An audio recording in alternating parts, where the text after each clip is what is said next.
saaka waxaa farxad noo ah aniga iyo wafdiga ballaaran ee aad u jeedaan inaannu aanbabaxayno ka qaybgalka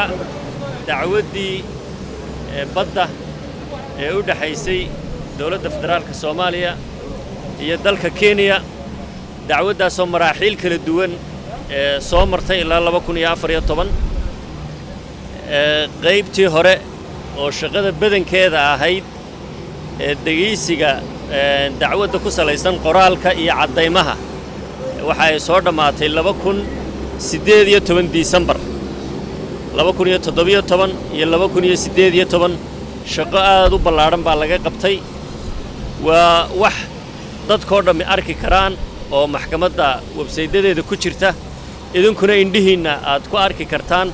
markaa dhageysigii dacwadda iyo doodihii dacwadda ee xagga qoraalka iyo cadeymaha ku saabsanaa way dhammaadeen 2019 2020 iyo ilaa hadda waxa aynu sugaynay in Soomaaliya xaq ay u hesho in la maqlo doodeeda afeed taasoo halgan dheer iyo doodba kadib mas'uuliyiinta dawladda ee u xil saaran madaxweynaha xukuumadda ra'iisul wasaaraha iyo sharci yaqaanadii iyo qareennadii ka shaqaynayay aakhirkii ay maxkamaddu go'aamisay 15 bisha March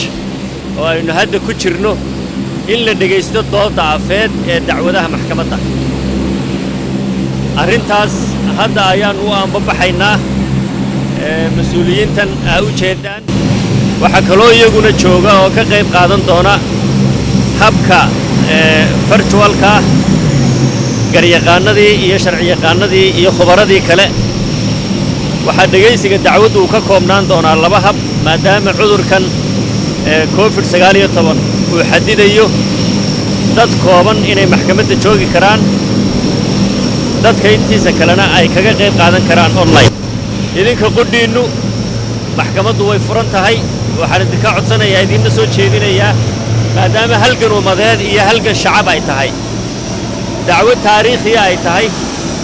hal taako dhulkeenna iyo baddeenna aynaan ka tanaasulahaynin rajo weynna aan qabno in doorka saxaafaddii haddaad tihiin muwaadinnimo iyo soomaalinimo idinkaga aadan aad ka qaadataan aad la socotaan dacwaddu intay socoto 15 16 17 waa la nasanayaa 18 iyo 19 shantaa cishaba in aydun online kaga soo qayb gashaan si live uga soo qayb gashaan oo u daawataan oo u dhageysataan